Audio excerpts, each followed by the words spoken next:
स्वस्ति धाम मुझे जाना है, मन में है ये धारणा। स्वस्ति धाम मुझे जाना है, मन में है ये धारणा। विश्व तीर्थंकर की मूरत हो,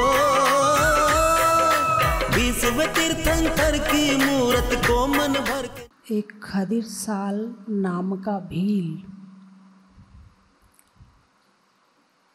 जंगल में रहता था। अपने कबीले का राजा था।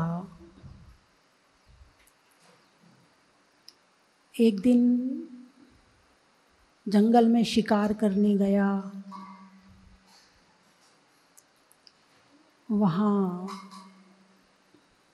मुनिराज की तरफ तीर तान दिया।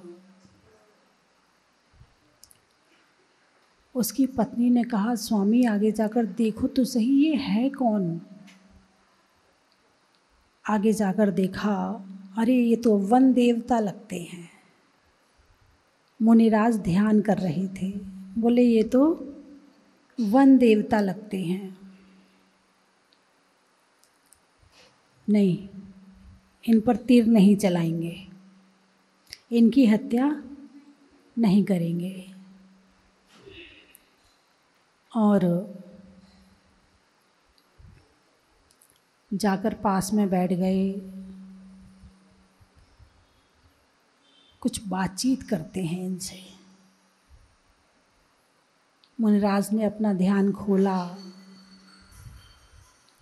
उस खदीर साल भिल्ल को जाना कि ये भव्य है। क्या है? भव्य है, ये मोक्ष जाने वाला जीव है।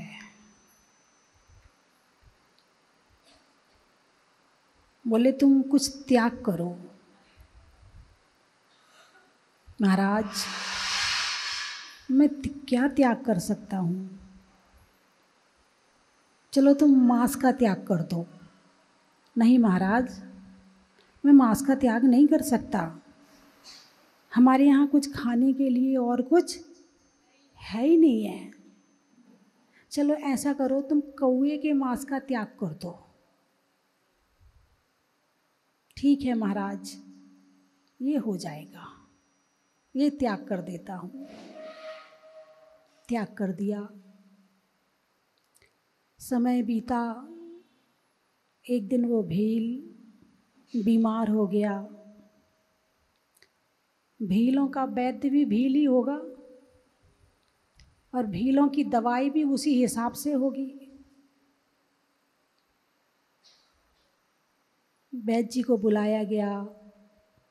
वैद्य जी ने कहा कि दवाई में आपको कौवे का मांस खाना पड़ेगा। बोले कुछ हो जाए, मैं कौवे का मांस तो नहीं खा सकता। इधर उनके रिश्तेदार उस भील को देखने आ रहे थे। रास्ते में एक महिला रो रही थी। तो उनके साले ने पूछा, तुम क्यों रो रही हो? बोले इस गांव में एक भील रहता है। यदि वो कौवे का मांस नहीं खाएगा, मैं स्वर्ग की देवी हूँ। मैंने अपने अवधि ज्ञान से जाना है कि ये खदिर साल भिल्ल मर कर के मेरा देव बनेगा, पति बनेगा। लेकिन यदि इसने कौवे का मांस खा लिया तो फिर नहीं बन पाएगा। तो मैं बड़ी दुखी हूँ कि कहीं ये अपना नियम ना तोड़ दे। साला गया। रास्ते वाली बात अपने जीजा से कही कि यदि तुम कौवे का मांस नहीं खाओगे तो स्वर्ग में देव बनोगे। उसे लगा अच्छा, एक कौवे का मांस त्याग करने से मैं देव बन जाऊंगा, उस देवी का पति बन जाऊंगा। ओहो, उसने सारे मांस का त्याग कर दिया और नियम का दृढ़ता से पालन किया। इधर उस भील की मृत्यु हो गई। पहले वो नीचे के स्वर्ग में जा रहा था, लेकिन जब सारे मांस का त्याग कर दिया तो ऊपर के स्वर्ग में चला गया। अब उनके वो जो साले थे वो लौट कर जा रहे हैं, वहीं पर बैठ के वो देवी रो रही है। उससे पूछा, बहन अब क्यों रो रही हो? उसने तो नियम नहीं तोड़ा। बोले उसने नियम नहीं तोड़ा और ज़्यादा नियम ले लिया, इसलिए वो ऊपर वाले स्वर्ग में देव बन गया। कितना त्याग किया था? केवल एक कौए के मांस का त्याग किया था। तो आप ये मत सोचना कि हम भी ऐसे ही करेंगे, नहीं। सबकी अपनी अपनी योग्यता होती है। आपने जैन कुल में जन्म लिया है, आपने जैन धर्म में जन्म लिया है, तो आपका नियम उस हिसाब से रहेगा। वो भील था तो नियम भील के हिसाब से रहेगा। पशु होते हैं तो नियम पशु के हिसाब से होते हैं, नियम अलग अलग होते हैं। एक हाथी था, पूर्व जन्म का जैनी। उसके अभिषेक और पूजा के संस्कार थे, फिर भी गलती कर ली, हाथी बन गया जंगल में। और जंगल में हाथी बना। एक दिन देखा उसने एक वृक्ष की कोटर में जिन प्रतिमा रखी हुई है। क्या रखी है? जिन प्रतिमा रखी हुई है, वीतरागी भगवान की प्रतिमा रखी हुई है। पुराना संस्कार शुरू, अभिषेक पूजा करूँगा। तुम किसी गति में चले जाना, लेकिन यदि अच्छे काम के संस्कार और धर्म के संस्कार होंगे तो वो तुम्हें किसी भी गति से बाहर निकाल कर ले आएंगे। जब वो मनुष्य था तो हाथी बना। अब देखिए क्या होता है। अब वो रोज तालाब में जाता, तालाब में फूंक मारता, उसके हिसाब से पानी प्रासुक हो गया। हाँ, अब उसके पास ऐसे हाथ तो है नहीं आपके जैसे, ना आपके जैसे बर्तन है उसके पास, ना छन्ना है उसके पास कि पानी छान करके अभिषेक करे। क्या करेगा? तो उनकी पर्याय में जब वो फूंक मारेगा पानी में तो पानी प्रासुक है। उसने सूंड में पानी भरा, उसका यही कलश है, और लाकर भगवान के ऊपर डाल दिया। उसका अभिषेक हो गया। फिर बाग में जाता, फूल तोड़ कर लाता उसी सूंड से और लाके भगवान के चरणों में चढ़ा देता। अब वो वहाँ आंख बंद करके थोड़ी देर बैठ जाता। ये उसकी अभिषेक हो गया, ये उसकी पूजा हो गई। अब आपके जैसे जिनवाणी पढ़ना तो उसे आती नहीं थी, आपके जैसे जल चंदन नक्षत्र उसके पास में थे नहीं। उसकी योग्यता में जितना वो कार्य होता था उसने किया। एक दिन किसी जैनी को पता चल गया कि वृक्ष की कोटर में जिन प्रतिमा रखी हुई है। तो जब हाथी नहीं था, उसने वो जैन प्रतिमा उठाई, मंदिर में विराजमान कर दी। अरे यहाँ तो अभिनय हो रही है, यहाँ तो हाथी सूंड में पानी भर के डालता है, ये तो बहुत अभिनय हो रही है भगवान की। खुद चाहे अभिषेक ना करे, खुद चाहे पूजा ना करे, मगर ताले में बंद कर देगा। अभिनय हो रही है, अभिनय, कोई दूसरा पूजा ना करे उसकी। तब हाथी दूसरे दिन आया, मेरे भगवान कहाँ चले गए? अब मैं अभिषेक कैसे करूँगा? अब मैं पूजा कैसे करूँगा? बड़ा परेशान हुआ। आप विनय पाठ में पढ़ते ना, तुम बिन मैं व्याकुल भयो जैसे जल बिन मीन। तुम तो केवल इस लाइन को पढ़ते हो, लेकिन उस हाथी ने इस लाइन को जिया था। क्या? इस लाइन को जीना और इस लाइन को पढ़ना, दोनों में महान अंतर है। जब तुम इस लाइन को पढ़ते हो तो यहाँ तुम्हारी कलश में स्वस्तिक बन रहे होते हैं, थाली में स्वस्तिक बन रहे होते हैं। ये लाइन कब बाहर निकल जाती है पढ़ के पता ही नहीं चलता है। लेकिन उस हाथी के पास ये शब्दों वाली लाइन नहीं थी, मगर इन शब्दों वाले भाव थे उसके पास में। परेशान हो गया, कहाँ गए मेरे भगवान, मैं अभिषेक कैसे करूँगा, मैं भगवान की पूजा कैसे करूँगा। अन्न जल त्याग करके बैठ गया। उसकी मृत्यु हो गई, समाधि हो गई, मगर उसने अन्न जल ग्रहण नहीं किया और वो हाथी मर करके 12वें स्वर्ग गया।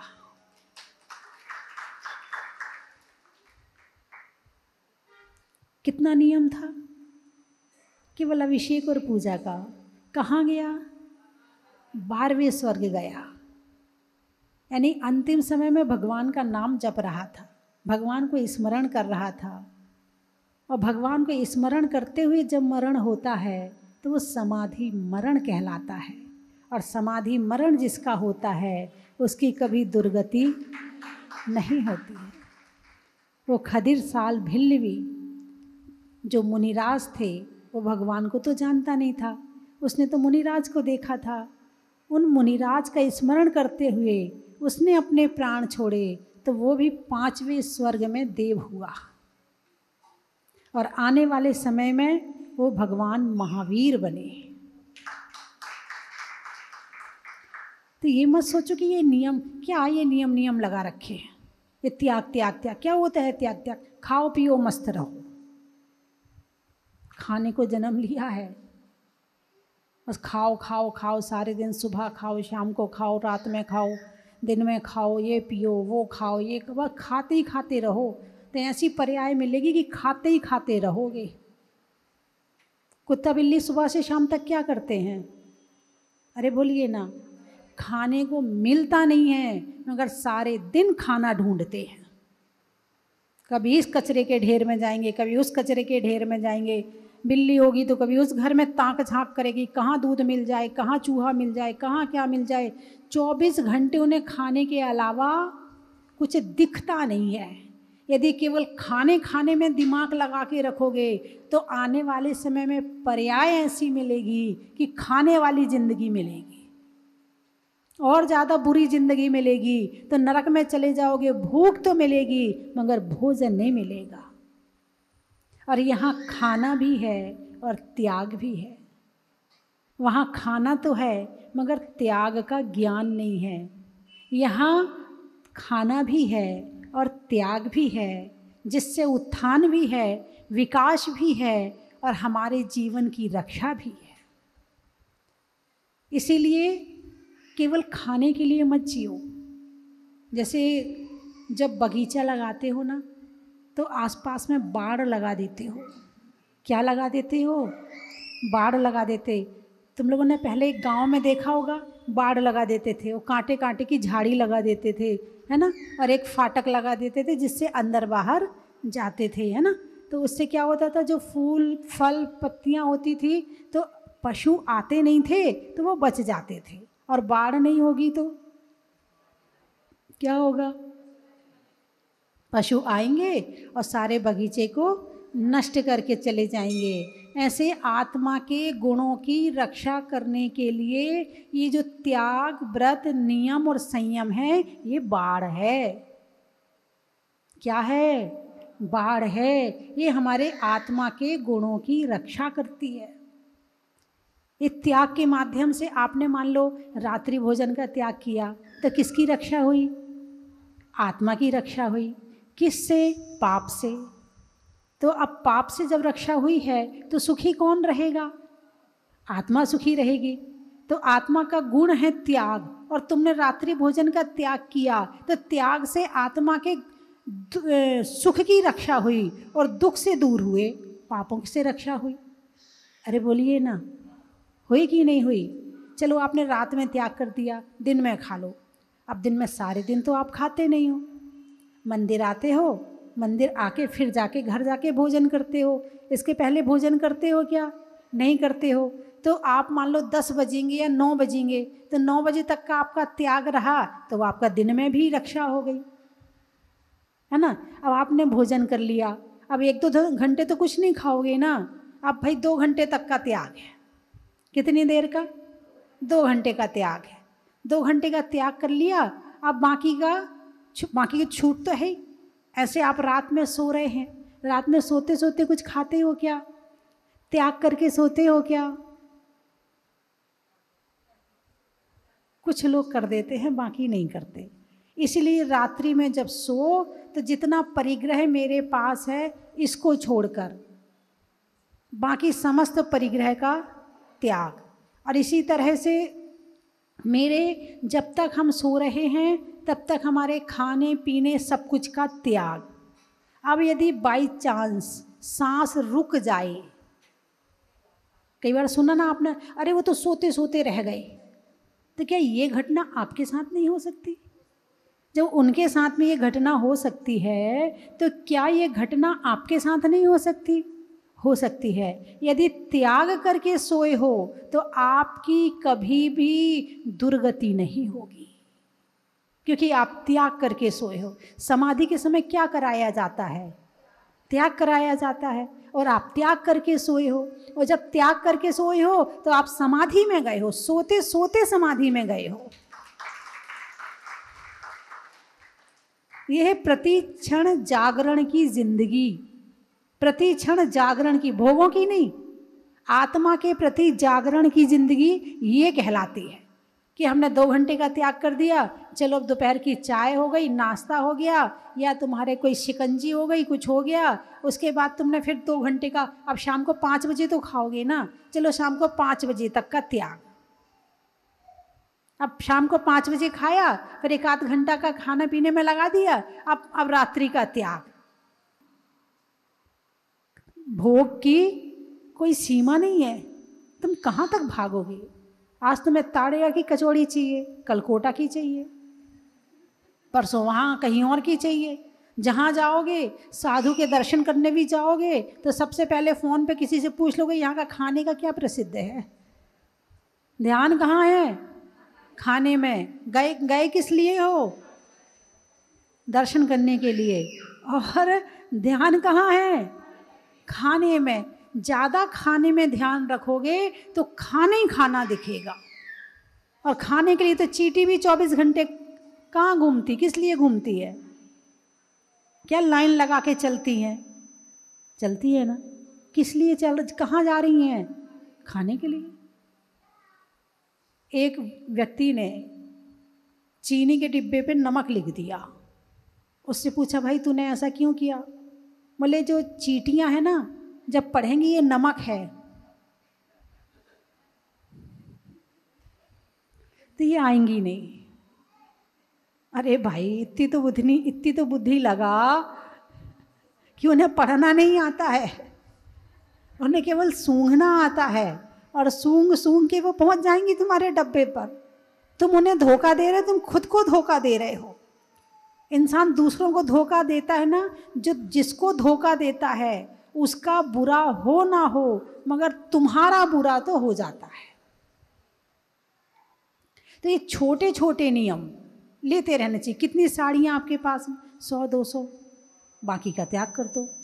कितना आपके पास में कैश है? 1 करोड़, 2 करोड़, 10-50 करोड़, बाकी का त्याग कर दो। जितना संसार में है उसका पाप तो नहीं लगेगा। और यदि आपने त्याग नहीं किया तो दुनिया में जितना धन है, जितने कपड़े हैं, जितना खाना है, जितने बाजार है, उन सब का पाप आपको प्रति क्षण लग रहा है। तो भगवान महावीर ने कितने अच्छे से हमारे जीवन को सजाया है और संवारा है कि हर्रा लगे ना फिटकरी, रंग चोखो हो जाए। अब आपने त्याग किया रात को सोते सोते, है ना, सोने के पहले त्याग करके सो गए आप। ये किसने बताया? भगवान महावीर ने। तो सोने के पहले आपने त्याग करके सोए, मतलब आपने बाड़ बना ली अपने आसपास में। जो पाप का आश्रव हो रहा था, जो पाप कर्म आ रहे थे, और आपने त्याग कर दिया, अब बाड़ बन गई, अब आपकी आत्मा की रक्षा हो गई। त्याग क्या है? आत्मा की रक्षा करने के लिए बाड़ है। साधु क्या करते हैं? वो भी त्याग करते हैं। क्या करते हैं? त्याग करते हैं। कितना करते हैं? 24 घंटे का कर लेते हैं, है ना। इसी तरह से आप कितना कर सकते हैं, वो 24 घंटे का कर लेते हैं, आप 24 घंटे का नहीं कर सकते हो, लेकिन थोड़ा थोड़ा तो कर सकते हो। चलो अष्टानी का पर्व चल रहे हैं, बाजार का नहीं खाएंगे, घर का भोजन करेंगे। 8 दिन हम बाजार का नहीं खाएंगे, 8 दिन हम छना पानी पिएंगे। अभी नियम नहीं है छना पानी पीने का, लेकिन 8 दिन का लिया तो आपने। हम कह रहे सारी जिंदगी का मत लो, 10 लाक्षणी, तीनों 10 लाक्षणी और तीनों अष्टानी का, इसमें नियम ले लो कि छना पानी पिएंगे। क्या करेंगे? ऐसा हो सकता कि नहीं हो सकता? केवल तीनों 10 लाक्षणी कब आती, मैंने आपको एक बार बता दिया था। बसंत पंचमी जानते हो ना, पंचमी, बसंत पंचमी से 10 लाक्षणी लगती है और चतुर्दशी तक होती है, तो आपको पता ही है। एक तो ये हो गई, और एक दूसरी महावीर जयंती के पहले जो पंचमी आती है चैत की, उस पंचमी से चतुर्दशी तक 10 लाक्षणी होती है।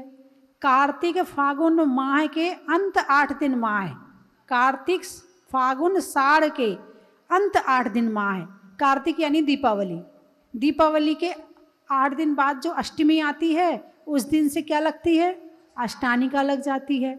अब जो चतुर्मास बैठ रहे हैं, तो चतुर्मास स्थापना के पहले जो अष्टमी आई है, जो कल थी, उससे अष्टानी का लग जाती है। और फागुन की अष्टानी का आपको पता कि फागुन जो पूर्णमासी में होती है, उसके पहले जो अष्टमी आती है, उससे अष्टानी का लग जाती है। केवल इन 8 और 10 दिनों में, साल में केवल इतने इतने नियम ले लो कि छना पानी पिएंगे। हो सकता कि नहीं हो सकता? बाहर जाने की छूट है, ठीक है, बाहर की छूट है। घर में रहो तो ये नियम पालन कर लेना। ऐसा हो सकता कि नहीं हो सकता? अरे बोलिए ना, घर में रहो तो कर लेना। कौन कौन कर सकता है? हाथ उठाओ। घर में रहोगे तो कर लेना। घर में रहने पर छान के पानी पिएंगे, उठाओ हाथ। देखो, जैनी को छान के पानी पीने का नियम देना पड़ रहा है, जबकि इनका प्रमुख नियम है। आप लोग हाथ उठाओ ना, आप जैनी नहीं हो क्या? 10-10 30 दिन ये हो गए और 24 दिन ये हो गए, 8 तिया 24 है ना, 24 दिन ये हो गए, तो 30 और 24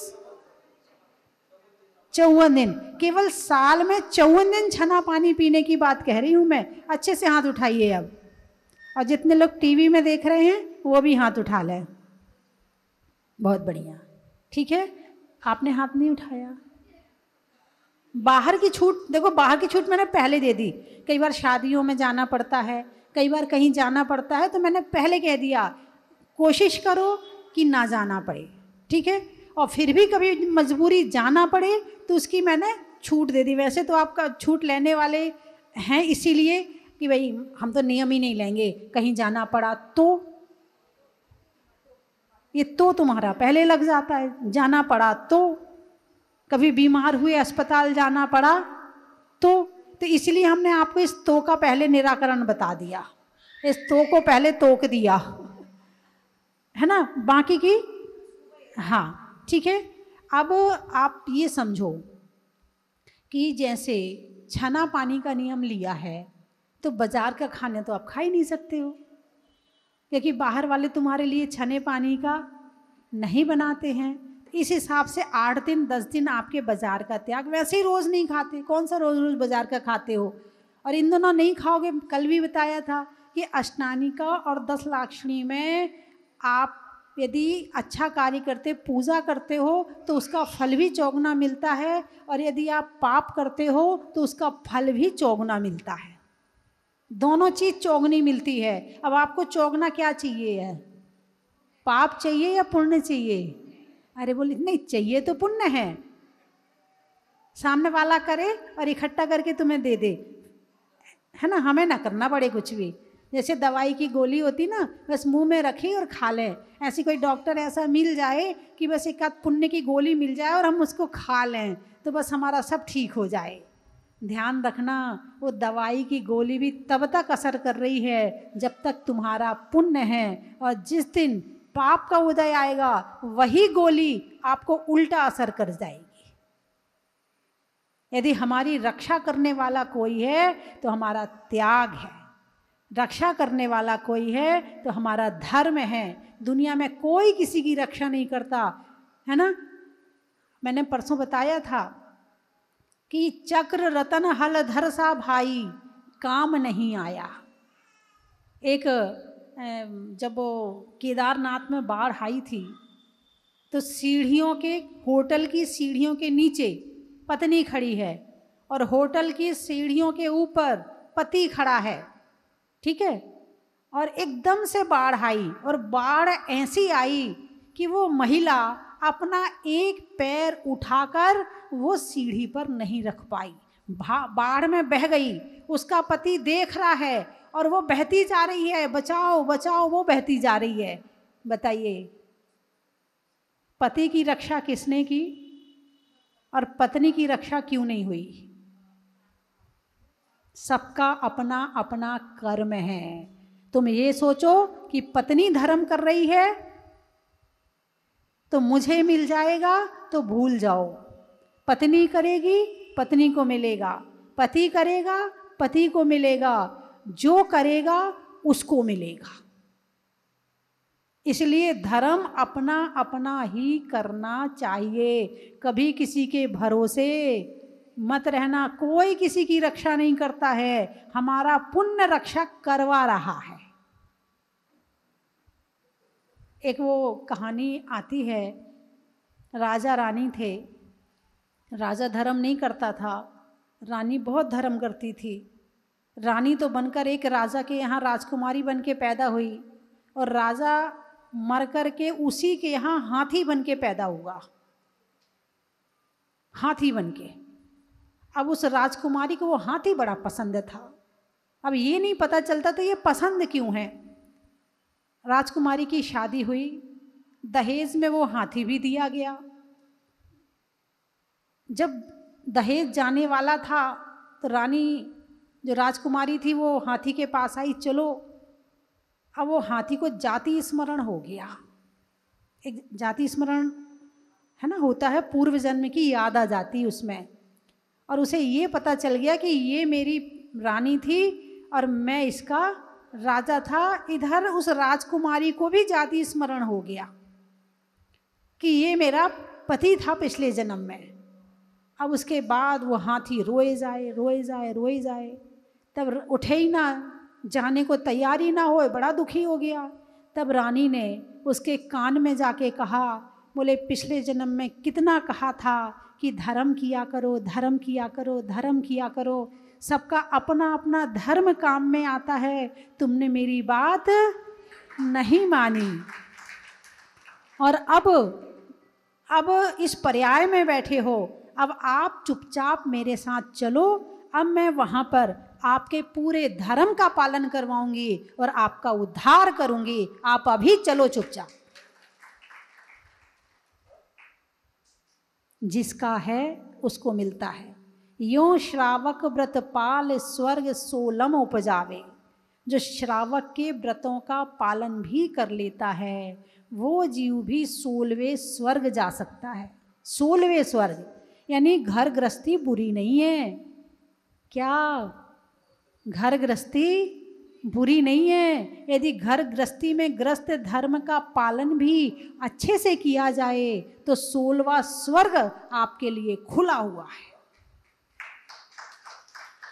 मुनिराज भी 16वें स्वर्ग में जाते हैं और गृहस्थी भी 16वें स्वर्ग में जा सकता है। देखिए कितनी महत्ता है गृहस्थ धर्म की। 2 तरह का धर्म है, मुनि धर्म और गृहस्थ धर्म। तो मैं हमेशा कहती कि गृहस्थ बुरा नहीं है, लेकिन गृहस्थ में रह के दिन भर पाप में डूबे रहना ये बुरा है। तो घर में रहकर अपने घर के वातावरण को ऐसा बनाएं, भाई अष्टमी है, आज आलू नहीं बनेंगे, आज प्याज नहीं बनेंगे, घर का वातावरण बदल गया। भाई आज अष्टमी है, घर में बैठकर 1 घंटे का भक्तांबर पाठ करेंगे, घर का वातावरण बदल गया। आज अष्टमी है, आज मूवी नहीं देखेंगे, आज सीरियल नहीं देखेंगे, आज तो हम धर्म की चीज़ ही चलाएंगे, घर का वातावरण बदल गया। तुम्हारा धर्म का पालन हो गया और तुम्हारे साथ साथ तुम्हारे बच्चों के धर्म का पालन हो गया और तुम्हारे साथ साथ तुम्हारे पति के धर्म का पालन हो गया। इसलिए कहा है कि जिस घर की नारी धर्मात्मा होती है उस घर में धर्म होता है, और जिस घर में नारी धर्मात्मा नहीं होती है पूरा घर बिगड़ जाता है, पूरा घर बिगड़ जाता है। एक पति बिगड़ जाएगा, पुरुष बिगड़ जाएगा तो घर नहीं बिगड़ेगा, लेकिन एक नारी बिगड़ जाएगी तो पूरा घर बिगड़ जाएगा। इसलिए कम से कम नारी को तो अपने ग्रस्त धर्म का पालन करना ही चाहिए। और अपने बच्चों में, अपनी लड़कियों में ये मत सोचो लड़का लड़की सब बराबर है, कुछ नहीं होता है, सब बराबर है। नहीं, लड़की लड़की है और लड़का लड़का है, और संस्कार दोनों को देने चाहिए। कौन कितना आगे बढ़ाएगा वो बात की बात है, मगर तुम्हारा कर्तव्य तो है बेटा मेरे तो आलू का त्याग है, चल तेरे लिए बना देती हूँ। नहीं बेटा, 8 दिन नहीं बनेंगे अपने यहाँ पर। 1 दिन रोएगा, 2 दिन रोएगा, 3 दिन, 4थे दिन अपने आप चुप हो जाएगा।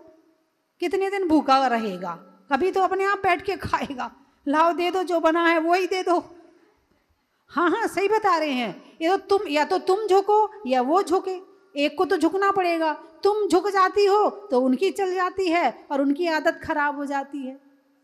तो इसीलिए अपने घर का वातावरण ऐसा बनाएं कि बच्चे बाद में बड़े होकर कहें मम्मी आपने ऐसा किया था, बहुत अच्छा रहा। अभी उन्हें बुरा लग रहा है लेकिन आने वाले समय में अच्छा लगेगा। वो अभी आप बुरा मान जाओगे उनके बात का तो फिर वो गड़बड़ हो जाएगी। अभी बुरा मान जाएं, बच्चे मान जाएं, बड़े होके अच्छा कहेंगे कि आपने अच्छा किया था कि मुझे ऐसे संस्कार दिए। देखिए बड़े होके कहीं वो हॉस्टल चले जाएंगे, फिर तो वो पालन कर ही नहीं पाएंगे। कम से कम बचपन में संस्कार तो डाल दो। ठीक है, जंगल में नाग का, शहरों में बाघ का और जीवन में त्याग का।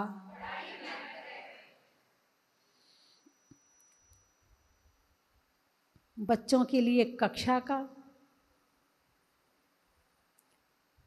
नहीं होने में असुरक्षा का, और धर्म के द्वारा होने वाली आत्मा की रक्षा का। हवा में रुख का, शरीर में मुख का, और धर्म के द्वारा प्राप्त होने वाले सुख का।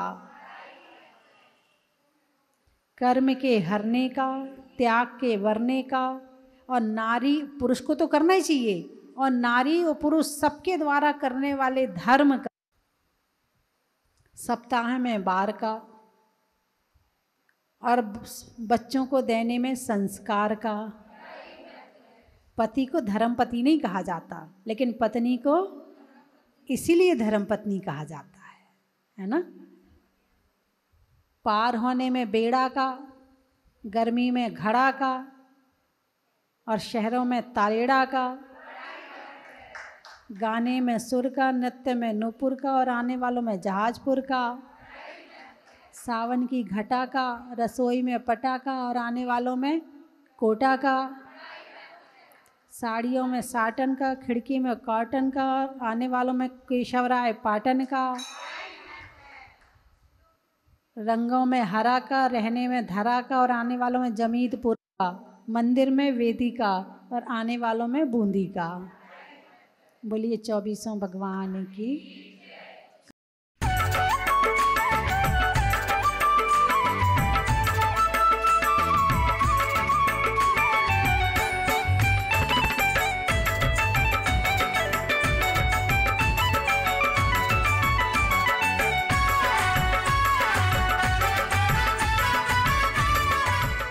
चन की थाल को सजाओ रे आज, रत्नों की थाल को भर लाओ रे आज। आओ आओ करे रे गुणगान आरती भगवन की। आओ आओ करे गुणगान आरती भगवन की। आओ आओ करे रे गुणगान आरती भगवन की।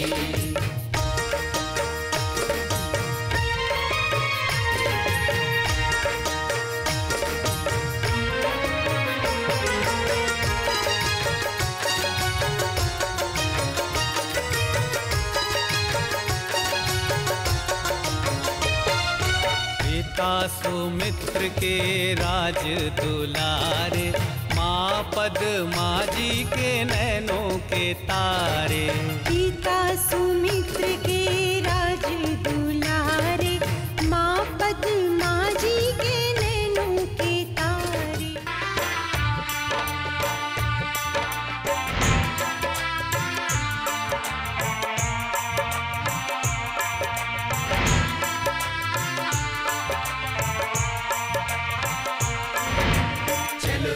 रे चलो, चलो रे चलो रे चलो चलो। राजस्थान की धर्मस्थली केशव राय पाटन जिला बूंदी में भारत गौरव स्वस्थ धाम जहाजपुर तीर्थ प्रणेत्री परम विदुषी लेखिका गणनी आर्यका 105 श्री स्वस्ति भूषण माता जी के परम निर्देशन में निर्माणाधीन 2500 वर्ष प्राचीन श्री मुनि सुव्रतनाथ दिगंबर जैन अतिशय क्षेत्र का जीर्णोद्धार, जिसमें प्राचीनता और नवीनीकरण का अद्भुत मेल माता जी की प्रेरणा से आप सभी को देखने को मिलेगा। तो फिर देर किस बात की, क्योंकि 100 नए मंदिर बनाना और एक प्राचीन तीर्थ का जीर्णोद्धार कराने का फल बराबर है। तो इस पुण्य के कार्य में अपने द्रव्य का सदुपयोग कर पुण्यानुबंधी पुण्य का सृजन अवश्य करें। निर्माण सारथी 1,11,000 रूपए, निर्माण मित्र 51,000, निर्माण सहयोगी 31,000 एवं निर्माण शिला योजना हीरक शिला 51,000, रत्न शिला 31,000, स्वर्ण शिला 21,000, रजत शिला 11,000, ताम्र शिला 5100, सामान्य शिला 2100 रूपए। निम्न प्रकार की योजनाओं से जुड़कर अपने कल्याण का माध्यम बने। दान देने हेतु खाता विवरण निम्नवत है। अधिक जानकारी हेतु संपर्क करें 8306423108 और 9351996323।